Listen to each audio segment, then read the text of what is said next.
Bulletin में आगे बढ़ेंगे। हिमाचल प्रदेश में बढ़ते नशे के मामले ने चिंताएं बढ़ा दी है। प्रदेश के राज्यपाल शिव प्रताप शुक्ल से लेकर राजनीतिज्ञ, समाज सेवक और समाज के आम लोग इस पर अपनी चिंताएं व्यक्त कर रहे हैं।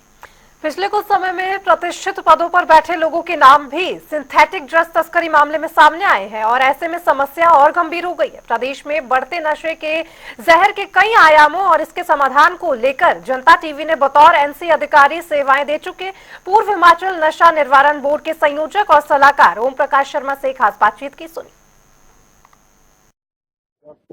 हिमाचल प्रदेश में बढ़ते नशे के जहर ने सभी की चिंताएं बढ़ा दी है। किसी सुदूर गांव में बैठे अभिभावक हो या प्रदेश के पहले पुरुष कहे जाने वाले राज्यपाल, सभी ने इस पर चिंता व्यक्त की है। लेकिन सबसे बड़ा मुद्दा यह है कि ये हिमाचल प्रदेश में नशा किस तरह से आ रहा है और किस तरह से जो पूरा ये नशे का तंत्र है ये ऑपरेट कर रहा है। इन तमाम बातचीतों पर बातचीत करने के लिए हमारे साथ ओपी शर्मा मौजूद है। ओम प्रकाश शर्मा इनका नाम है और इन्होंने एनसीबी में अपनी सेवाएं दी है और कई बड़े ऑपरेशंस को अंजाम दिया है। सर, बहुत बहुत स्वागत है आपका जनता टीवी पर। सीधे मुद्दे की बात पे आते हैं। हिमाचल प्रदेश में लगातार हम देख रहे हैं कि नशे के जो मामले हैं अब जिस तरह से सोशल मीडिया के माध्यम से सामने आ रहे हैं, उन्होंने सभी को चिंतित किया है। सीधा सवाल यह है कि किस तरह से ये जो पूरे नशे के जितना भी तंत्र है ये ऑपरेट करता है और क्या इसको डिबंक करने के लिए किया जा सकता है? देखिए, अब क्योंकि सोशल मीडिया में आ रहा है और मौतें हो रही हैं तो हम लोग इससे चिंतित होने लगे हैं। चिंता तो बहुत पहले होनी चाहिए थी क्योंकि तस्करी तो बहुत पहले से हो रही थी। हम तो समय समय पे खबरदार कर ही रहे थे। बहुत प्लेटफॉर्म से हमने बात करी, पिछले 15 सालों से इस बात को हम कर रहे हैं, है ना, लेकिन गंभीरता से इसका संज्ञान नहीं लिया गया। अब क्योंकि सोशल मीडिया एक्टिव है और पुलिस ने भी काम करना शुरू कर दिया है जरा और अच्छे तरीके से और गंभीरता से इसको लिया है, तो हमें लगने लगा कि ये तो बड़ी विकराल परिस्थिति है। अच्छा, एक प्रश्न मैं कहता हूँ कि यदि पुलिस इस पे ज्यादा काम ना कर पाती या ये सोशल मीडिया इतना एक्टिव ना होता तो क्या हमें ये लगता है कि हमारे यहाँ समस्या नहीं थी? समस्या थी, तभी तो इस स्केल पे पहुंच गई, है ना। और देखिए, नशा निवारण बोर्ड का गठन 2020 में हुआ, है ना, और 2018 से मैं उस काम में लग गया था कि ये ऐसा कुछ हमारा मैकेनिज्म होना चाहिए, है ना। तो ये कब से है? ये एक्ट 1985 में यदि आया है तो इसका मतलब नशे की समस्या तो थी, है ना। और ये भी एक फैक्ट है कि बड़े बड़े तस्कर हमारे हाथों में नहीं आ रहे थे, कारण कोई भी रहे हो।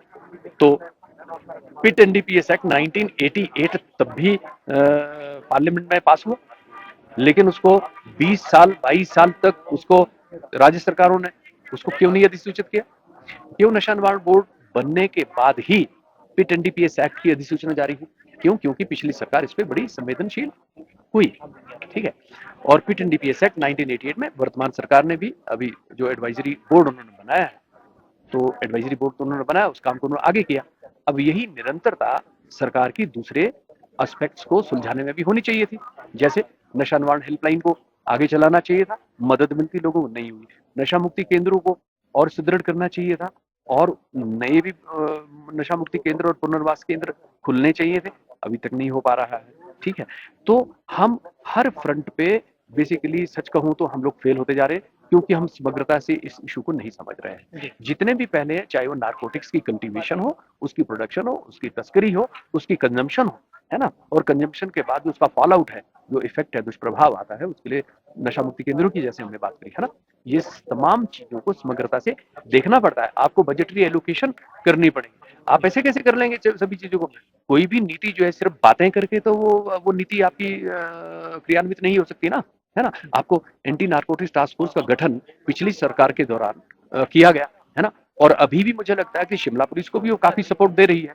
एंटी नारकोटिक्स टास्क फोर्स को और सुदृढ़ करते, नशा निवारण बोर्ड की बैठक में ये एजेंडा मैंने लाया, उस एजेंडा के तहत यही हुआ। मैंने तो कहा था कि डेडिकेटेड फोर्स बननी चाहिए, है ना, तो तब उस वक्त तो उसको डीजीपी साहब ने भी उस वक्त कहा नहीं नहीं, हमारी एसएनसीसी है, उसी को ही हम करेंगे, ठीक है, डेडिकेटेड फोर्स बनाने की आवश्यकता नहीं है। लेकिन आज तो है आवश्यकता, कैसे है? उस वक्त भी थी।